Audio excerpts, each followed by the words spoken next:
반갑습니다. RS입니다. 어제 장전의 시장은 환호했고 1% 넘게 상승했지만 모두 반납하고 오히려 1% 가까운 하락으로 마감했습니다. 헤드라인 CPI는 낮게 나왔지만 코어 CPI는 오히려 이전보다 높아지면서 장이 시작한 후 하락했고 3월 FOMC 의사록이 밝혀지면서 처음으로 경기 침체라는 단어를 썼기 때문에 장 후반부 증시의 하락에 더욱 가속도를 붙여줬습니다. TQ는 26불대로 다시 돌아왔고 테슬라도 이제 170불 후반입니다. 오히려 오늘은 테슬라가 더 하락했습니다. 할인율의 영향을 가장 많이 받는 주식이다 보니 베타가 TQ보다 낮음에도 불구하고 더 많이 하락했습니다. 스파이는 한때 413까지 갔다가 지금은 410 이하에서 마감하였습니다. 장 이후에도 하락하는 모습입니다. 증시가 한동안 조정을 피할 수는 없을 것이라고 보입니다. 경기 침체에 대한 언급이 나왔기 때문에 시장은 한동안 침체에 대한 공포로 하락할 것입니다. 재밌는 것이 CPI 발표가 나왔음에도 불구하고 금리 인상 확률은 거의 변하지 않았습니다. 코어 CPI가 높게 나왔다는 것이죠. FOMC 회의록에서 경기 침체라는 단어가 나왔음에도 불구하고 금리를 높일 가능성이 높다고 판단하는 것입니다. 금리를 내릴 것이라는 기대감 때문에 올랐던 증시는 당연히 조정을 받을 수밖에 없는 것이죠. 헤드라인 CPI는 잘 나왔습니다. 예상치가 5.2%였는데 5%로 나온 겁니다. 이로써 골드먼이 예상했던 증시 상승도 물거품이 됐죠. 시장은 함부로 예상하면 안 됩니다. 대응의 영역이죠. 아직 코어 CPI가 제대로 꺾이고 있지 않다는 것이 문제입니다. 전년 대비 이번 헤드라인 CPI를 가장 많이 줄인 것은 역시나 원유 가격입니다. 헤드라인이 하락했지만 좋게 볼 수도 없는 것이 원유 가격은 지금 계속 상승하고 있기 때문입니다. 원유 가격이 상승하면 다시 헤드라인 CPI도 높아지고 있다는 것이죠. 서비스나 주거비도 쉽게 잡히지 않는 모양입니다. 어제 하락을 견인했던 건 회의록에서 리세션이 처음으로 언급되었다는 사실입니다. 마일드한 리세션이 23년에 시작될 것이라고 말을 했습니다. 리세션이 시작되면 회복에 2년이 걸린다고도 이야기했습니다. 이에 증시는 하락했습니다. 패드의 신뢰도는 바닥입니다. 상황에 맞춰 계속 말을 바꾸기 때문이죠. 21년 1월 인플레는 일시적이라는 말에 투자자들이 계속 투자를 이어갔고 기관들이 고점에 다 팔고 나갔죠. 12월은 인플레는 일시적이 아니라고 했습니다. 다음에는 인플레를 잡기 위해 리세션이 필요하다고, 그리고 12월에는 디스인플레라고 말해서 증시를 폭등시켰죠. 어제는 마일드 리세션이 시작될 것이라고 말했습니다. 연준이 이렇게 말을 한 것의 속내를 잘 파악하셔야 합니다.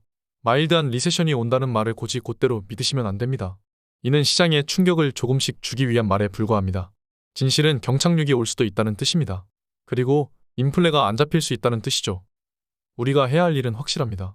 경착륙에 대비하는 것과 분할 매수입니다.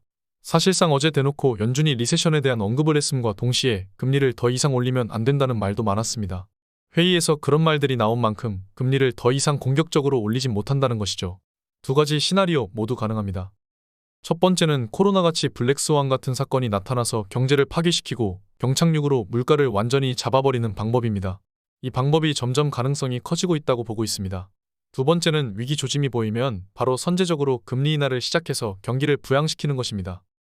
연준은 인플레 잡으면서 경기 하락시키는 것은 잘 알 줄 모릅니다. 그리고 폴 볼커 시대 때 너무 큰 고통을 받았기 때문에 인플레를 잡는 것에 더 혈안이 되어 있습니다.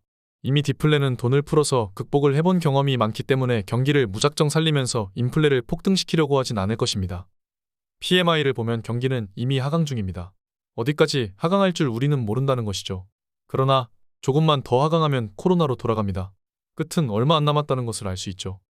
구매자 PMI도 마찬가지입니다. 경기는 하강 중입니다. 경기는 하강이고 곧 다가올 실적도 분명 바닥 수준일 것입니다. 그렇다면 우리 투자자들은 어떻게 해야 현명한 것일까요? 5월에서 10월까지는 분명히 주식시장이 안 좋습니다. 주식시장 투자자들은 셀 인 메일을 외치죠. 6월과 9월, 10월은 증시가 가장 안 좋은 달입니다. 저번에 바닥도 10월이었죠. 저는 만약 정말 바닥이 온다면, 그리고 경착륙이 와서 바닥이 온다면 이번 연도 9월과 10월 아니면 적어도 내년 3월까지는 바닥이 올 것이라고 보고 있습니다. 그렇다면 우리가 진정으로 해야 할 것은 무엇일까요? 증시가 하락하는 것을 기뻐해야 합니다. 지금 미리 팔고 바닥을 기다리는 것은 가장 멍청한 짓입니다. 시장은 우리 마음대로, 시나리오대로 흐르지 않으니까요. 우리는 절반이 넘는 현금을 경착륙을 위해 모아왔습니다. 경착륙이 온다면 그때 현금을 다 써야 합니다. 솔직히 말씀드리겠습니다. 저에게 가장 이상적인 시나리오는 이대로 잘 가다가 경착륙이 한번 오는 시나리오입니다. 어떤 블랙스완이 올지는 모르지만 그러한 사건이 와서 투자자들이 패닉에 빠져야 저는 그 시나리오가 가장 빠르게 부자 되는 시나리오라고 생각합니다. 욕을 먹을진 모르겠지만 저는 자신이 있기 때문입니다. 그 자신감의 근거는 절반이 넘는 현금입니다. 현금은 거의 모두 달러로 보유 중입니다. 달러는 위기가 오면 올라갑니다. 이렇게 물으시는 분들도 많을 것 같습니다. 지금 그럼 왜 안 파는지 말입니다. 더 낮은 지점에서 사도 되잖아. 이렇게 말하시는 분들은 투자를 할 줄 모르는 분들입니다. 시장에서 발을 빼면 반드시 실패합니다. 이대로 시장이 신고가를 찍을 수도 있습니다. 장단기 금리차 역전 이후 마지막 버스트로 시장이 폭등을 할 수도 있기 때문입니다. 시장에 대해선 모든 가능성을 열어놓아야 합니다. 또한 연착륙이 온다면 이대로 쭉 상승할 가능성도 없지 않습니다. 여러분, 우리가 가지고 있는 주식들입니다. 이 기업들이 망할 것이라고 보시나요? 10개 주식들이 우리 주식 비중의 절반이 넘어갑니다. 이러한 기업들이 망할 것이라고 본다면 전통적인 주식에 투자하시면 됩니다. 저는 지금 4차 산업혁명의 과도기에 있다고 보고 있습니다. 새로운 버블이 다시 오기 위한 과도기라고 보고 있습니다. 우리는 미래에 투자해야 합니다. 함께 가시죠. 오늘 여기까지 하겠습니다. 감사합니다. 지금까지 목숨 걸고 레버리지와 테슬라 투자하는 RS 미국 주식이었습니다. 감사합니다.